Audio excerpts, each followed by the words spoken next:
Yo, what is going on, guys? This is Loki, and in this video I'll be talking about how to play Loki solo and why you should play jungle over solo. I believe that currently Loki solo is the best role for him. Alright, let's get started with how to build Loki solo at level 1. For the build, you want to get Warrior's Tabi, Health Chalice, and 5 multi-potions.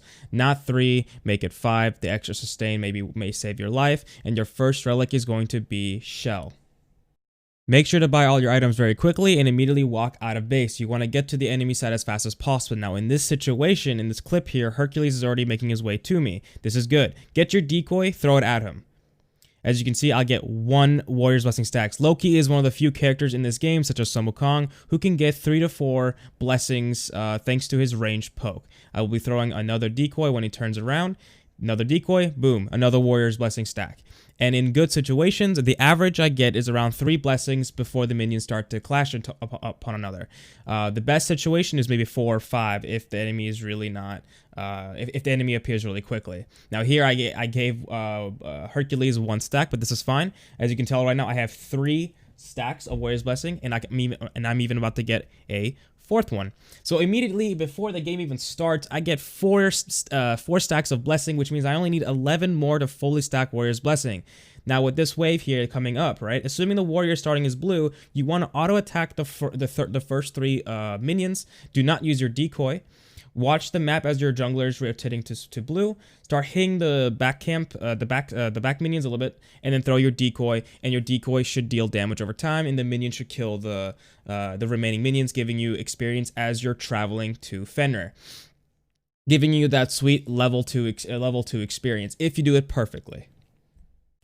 Now, when it comes to laning, you want to throw your decoy where it hits Hercules and the backline at the same time, grouping the minions up for that sweet flurry strike in the back. And as you can clearly tell, I am extremely outclearing Hercules, forcing him to be poked constantly over and over and over. And with my 2 being ranged, I can keep on harassing him. It's really enjoyable when it works, and it works majority of the time. I've played over 30 games of Loki solo in the past 2-3 days, and I have won 90+% of my solo lanes, and won majority of the games too, with positive KD and out damaging every single person in my team.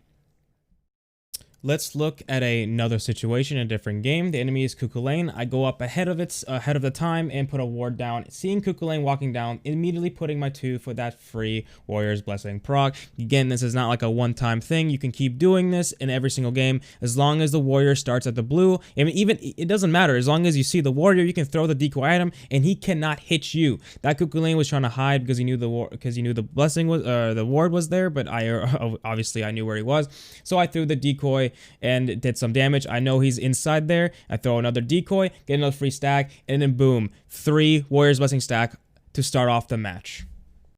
Just like before, I'm going to auto attack the 3 minions in the front, not using my decoy, watching the map as my jungler comes to the blue. Keep auto attacking the 3 in the back until my jungler reaches the blue buff, then throw your decoy and have your minions naturally kill the enemy minions, giving you guaranteed, as you can see on the screen there, I got blue buff and I got the entire wave without actually being there, because the decoy lasts for 4 seconds. One more note, it is evident that I'm putting a point in my 1 at level 2. That is incorrect. I accidentally put a point in my Vanish, so don't put in the comments saying that why I upgraded my Vanish at level 2. That was a mistake. I meant to upgrade a 3. For leveling order, you definitely want to upgrade your 2 and then your 3. Fast forwarding to level 3, I put a point in my 3, or I put my point in my 1 if you did it correctly. Threw my decoy down, harassed him. I saw Cuckoo Lane use his jump, therefore I try to initiate on him, and I of course get the kill. I don't have to worry about the minions killing me because I have Warrior's Blessing with the base protection and health. I also have potions ticking, giving me 15 health every second, which is why you want to get multi-potions, not health chalice as well as health potions. I know that getting health chalice and health potions gives you more health in the long run. I'm not here for the long run. I am here for getting 15 health a second, making sure that I don't take too much damage, because you got to keep in mind, Loki has assassin-based stats. He is more squishy than the Cuckoo Lane. Now, in this situation, the enemy is not starting at blue and instead is trying to start at the wave. Now, it could be Anubis, it doesn't really matter who, but if this happens, you cannot just simply clear. What you want to do is you want to let the minions walk into your tower. This is the worst case situation, because you will lose gold, but you will still be able to get your blue buff and get the full experience. Yo, what is going on, guys? Now, this is the real-time Loki. I'll be discussing about the build and, of course, ability leveling order. At level 3, you have two choices, right? At level 3, you can either put a point in your Vanish and go for the kill, or if you know you can't necessarily kill the warrior and he's like pretty healthy or is playing safe and smart, you can put a additional point in your 3. You don't need your Vanish at level 3 because the odds of you being ganked is fairly low. If you do feel like you're going to be ganked, if you do feel like you're going to be cheesed at, and if you're also out pressured by the enemy soul laner somehow, then put a point in your 1. It is safer to put a point in your 1 at level 3. But if you are confident that you can, confident you don't need your Vanish immediately, put a point into your 3. So at level 3, you should have 1 point in your decoy, 2 points into your 3. At level 4, you 100% get your Vanish. So at 4, every ability should be upgraded except for your ult, and 2 points into your Flurry. You do max out the Flurry first and then your Vanish and upgrade your ult as you go. So as you guys can see in the first few minutes of the video, you get Warrior's Blessing, Health Chalice, and 5 multi-potions. Once you get 1600 gold, you want to back and get full boots. And then you want to, and then here comes the big, here comes the choice, the power of choice, right? You have the Sledge and Stone of Gaia. These are your two options for your second item. You want to look at the enemies. You want to look at the enemy team. If they have a lot of knockups, if they have a Hebo, if they have a Cuckoo Lane, like essentially, if they have more than at least 3 knockups that are relatively, realistic. Then by all means get Stone of Gaia. I typically get Sledge, gives me 300 health, mana, crack control, and as well as a 30 protection passive, depending on how people fight me. If I get ganked, that's a 1v2, which means this item gives me 20 physical and 20 magical protections. And as well, of course, gives me 40 power, which is really good. Whether you get the Sledge or Stone of Gaia, again, that's your choice. You 100% for your third item get Gladiator's Shield. Now, once the Gladiator's Shield got changed, it gives you 20 power, 25 power, 40 protection, 200 health, and the cooldown. The passive is what's important. This item gives you the ability to deal more damage when someone has under 60% health. Think of Crusher passive, but it only works under 60% health, and it's for tanks. Does that make sense?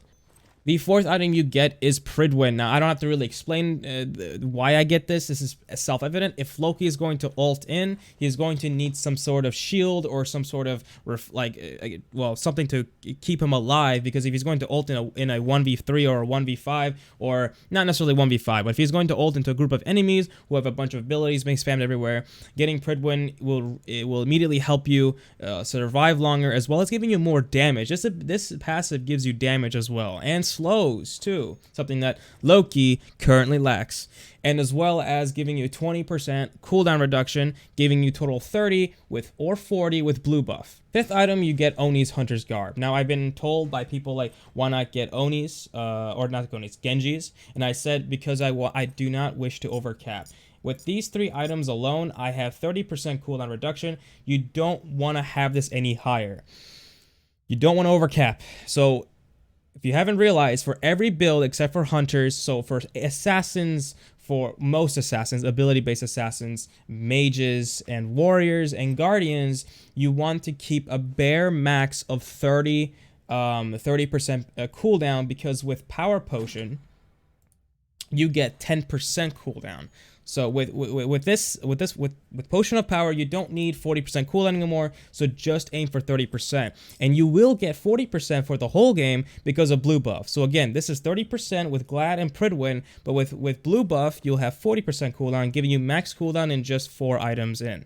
With Oni's Guard, you get additional physical, you get mitigation. You get essentially 10% mitigation by being around 3 people. And as Loki, since he's quote-unquote a team fighter now, you are going to be around a lot of people. You're going to be everywhere. You'll be tanky. You can sustain damage, and you will get that constant 10% mitigation, as well as the MP5 to keep you not from running out of mana, and the another 20% crack reduction.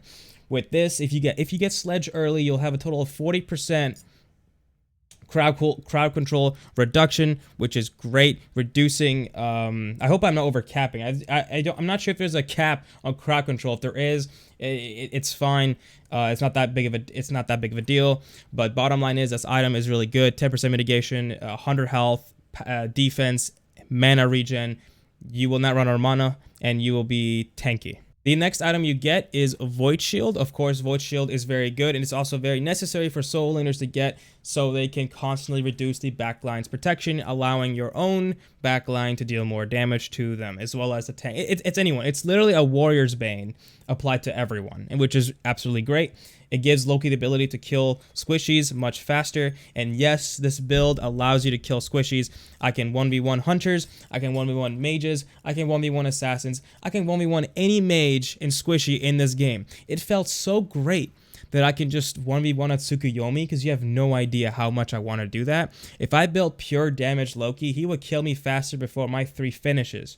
But with this build, however, with Frenzy as well, or not Frenzy, but with Thorns as well, you're going to be able to outplay really anyone in the entire game, so long as you land all your abilities, and so long as you are obviously not so far behind. After Void Shield, you do want to sell Warrior's Tabi for Heartseeker. This is going to be your other source of damage. Most warriors get Heartseeker because you will have that flat amount of 3% damage dealt for everything. And since all of Loki's abilities, including his decoy, applies Heartseeker, you can apply Heartseeker 4 times, which means you will deal 12% of someone's max health immediately if you use all your abilities on that person. And since 3 out of 4 of Loki's abilities are AoE, you can then apply 9% to theoretically all 5 enemy gods.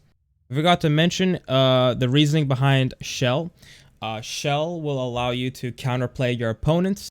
The reason why you also get Shell later on is so you can fight against hunters and also help your team. You are Loki solo, you are a Loki warrior. You are not playing as an assassin, you are playing as a warrior, a person who goes into the backline, annoys the hell out of the squishies, and potentially killing one of them if they choose to ignore you. Of course, for your second relic, you do get Shield of Thorns. You can get beads if you're fighting an Ao Kuang. Okay, that's like the only time I could see that, or maybe a Nox. Essentially, if you absolutely need to get beads, even against Nox, I don't think Sword. Just pop Thorns when Nox combos you, and she'll kill herself. But for an Ao Kuang, you can argue to get beads, but also Thorns is a good counter to Ao Kuang as well, since he bursts people down. Shield of Thorns is your only anti-hunter active.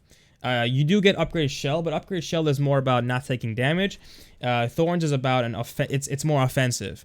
So whenever I fight against an On-Her, I remember fighting an On-Her today, I popped my Thorns and he just basically killed himself. I fought against a pro player who played Hebo. I popped my Thorns and he killed himself. This is a great anti-Hebo, anti-Ao Kuang, anti-Hunter, anyone who just does that nuking damage, Scylla as well. And since you are tanky with this build, you're not going to take too much damage, and you're going to deal a lot of damage to them. It also a counter to like Anubis as well, and again, any characters who have lifesteal, because this will reduce the enemy's ability to heal off of you. I hope you guys enjoyed this video. I know this video is a little bit long, but the point being is that Loki Rework is now the Loki Rework has now made him a warrior, not an assassin, and I hope you guys try this build out. Honestly, I'm kind of happy with playing as Loki in the warrior. It's fun. That doesn't mean I enjoy the rework. The rework is a failure, because the purpose of this rework is to make Loki a jungler. He is not a jungler. He is a solo laner. If you want to jungle, you simply play an actual jungler like Thor and Set and Hunbats, not this trash, this god awful, what you call it, rework.